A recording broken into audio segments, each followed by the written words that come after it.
Good morning, student. Today we are going to solve question number 7 of exercise 3C. It is evaluate. First part is 1.2 whole square. Whole square means जो power term 2 होती है तब हम उसे whole square बोलते हैं.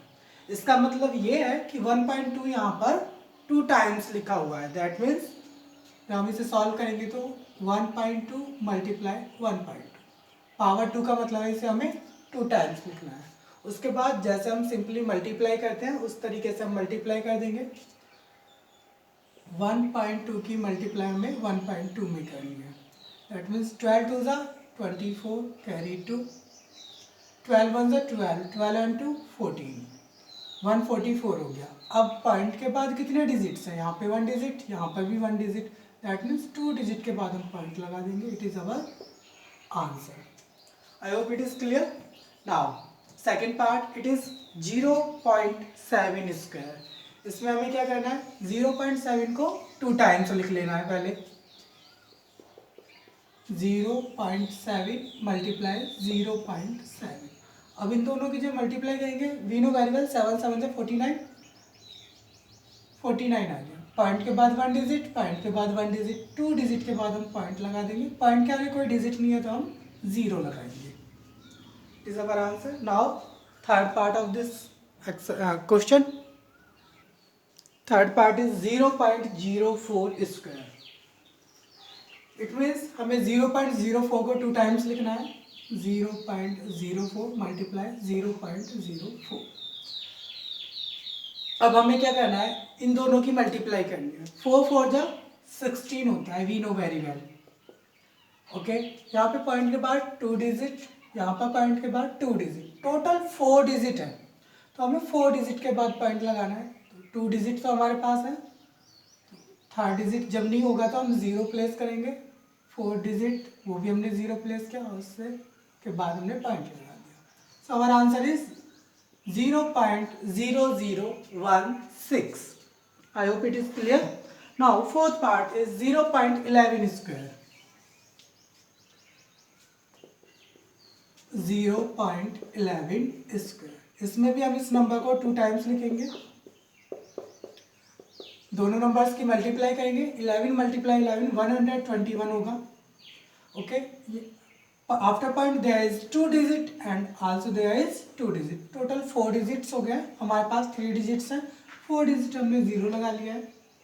4 digit हो गए. इसके बाद हम पॉइंट प्लेस कर देंगे. पॉइंट से आगे कुछ नहीं है तो 0 लगा लेंगे. So our answer is 0.012. This question is complete. Now question number 8 of this exercise. Question number 8 is evaluate 0.3 whole cube. It is first part. Cube that means power 3 होगी और जब power 3 होगी तो उस नंबर को हमें 3 टाइम्स लिखना पड़ेगा. तो हमें यहाँ पे 0.3 को 3 टाइम्स लिखना है और सबकी आपस में मल्टीप्लाई करनी है.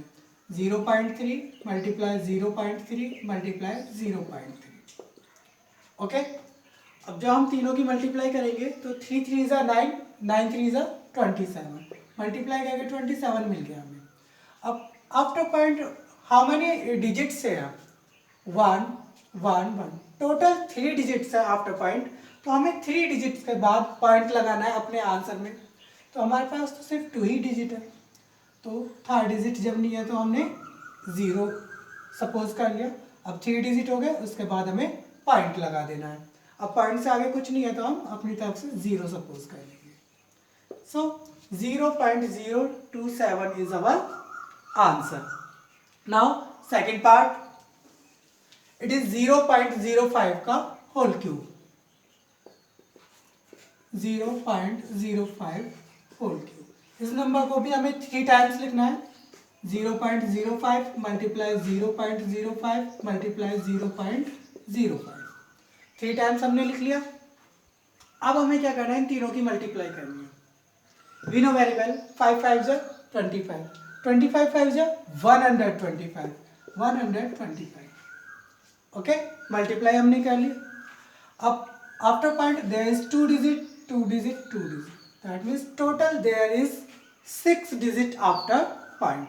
तो हमें भी आफ्टर पॉइंट 6 डिजिट चाहिए। तो फिलहाल हमारे पास 3 डिजिट है, तो 3 जीरो हम सपोज कर लेंगे, 6 डिजिट हो गए और इनके बाद हम पॉइंट प्लेस कर देंगे। पॉइंट के आगे कोई डिजिट नहीं है तो 0 सपोज करेंगे। It is our answer. Remaining part you will solve yourself of this question. Now question number 9. Question number 9 is a bus can cover 62.5 km in 1 hour. How much distance can it cover in 18 hours? एक बस 1 our 1 घंटे में 62.5 kilometre distance cover करती है, तो 18 hours में वो कितनी डिस्टेंस कवर करेगी? तो हमें 18 आवर्स में डिस्टेंस फाइंड आउट करने के लिए दोनों नंबर्स की मल्टीप्लाई कर देनी है। सॉल्व बस cover distance in 1 hour equal to 62.5 kilometer. So it will cover distance in 18 hours equal to 62.5 multiply 18. 18 से इसमें मल्टीप्लाई कर देंगे, वही हमारा आंसर होगा। You will do the multiply yourself. Now question number 10. Question number 10 is a tin of oil weight 16.8 kilogram. What is the weight of 45 such tins? एक oil का tin है, उसका जो वेट है मतलब वजन 16.8 किलोग्राम है, तो ऐसे 45 टीन्स का वेट कितना होगा? 16.8 की 45 में मल्टीप्लाई कर देंगे, आंसर आ जाएगा। Question number 11 is a bag of wheat वेग 97.8 kilogram. How much wheat is contained in 500 such bags? इसमें भी हम 500 से 97.8 को मल्टीप्लाई कर देंगे, टोटल वेट निकल के आ जाएगा। Question number 12 is find the weight of 16 bags of sugar each weighing 48.450 kilogram. So in this question we will multiply 48.450 by 16. Then we will find out the total weight of 16 bags. Okay, and all remaining question of this exercise is related to simple multiplication of decimal numbers. You can solve all the remaining questions. If you face any problem, you can discuss with me. Now let's start next exercise, which is related to the division of two decimal numbers. First question of exercise 3D is divide, and first part is 131.6 by 10. 131.6 को हमें 10 से divide करना है। In this case student, I told you that when we multiply by 10, 100, 1000 and another number like this, then our decimal shift in the right hand side. But when we divide, then our decimal shift in the left hand side. So when we divide by 10, तो जो 10 में 1 0 है, तो ये जो हमारा decimal है वो 1 प्लेस शिफ्ट हो जाएगा लेफ्ट हैंड की तरफ, और अगर 100 से डिवाइड करें तो 2 प्लेस शिफ्ट हो जाएगा, 1000 से डिवाइड करेंगे तो 3 प्लेस शिफ्ट हो जाएगा लेफ्ट हैंड की तरफ। So I am solving first part. 131.6 divided by 10. 10 से डिवाइड, दैट मीन्स हमें डिनोमिनेटर में 10 लिख देना है। ओके, तो 10 में 1 0, तो इस पॉइंट को हम 1 प्लेस लेफ्ट हैंड की तरफ शिफ्ट कर देंगे, 61.31. 13.16 is the answer. I hope it is clear. Now second part is 32.56 by 10. 32.56, इसको भी हमें 10 से डिवाइड करना है, तो यहाँ पे जो पॉइंट है वो शिफ्ट हो जाएगा 1 प्लस लेफ्ट हैंड की तरफ, that means 3.256 is the answer.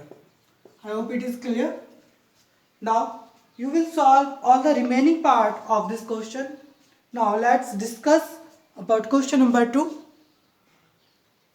Question number 2 is divide. 137.2 by 100. It is our first part. अब की बार हमें डिवाइड करना है 100 से. 100 में 2 0 है. अब की बार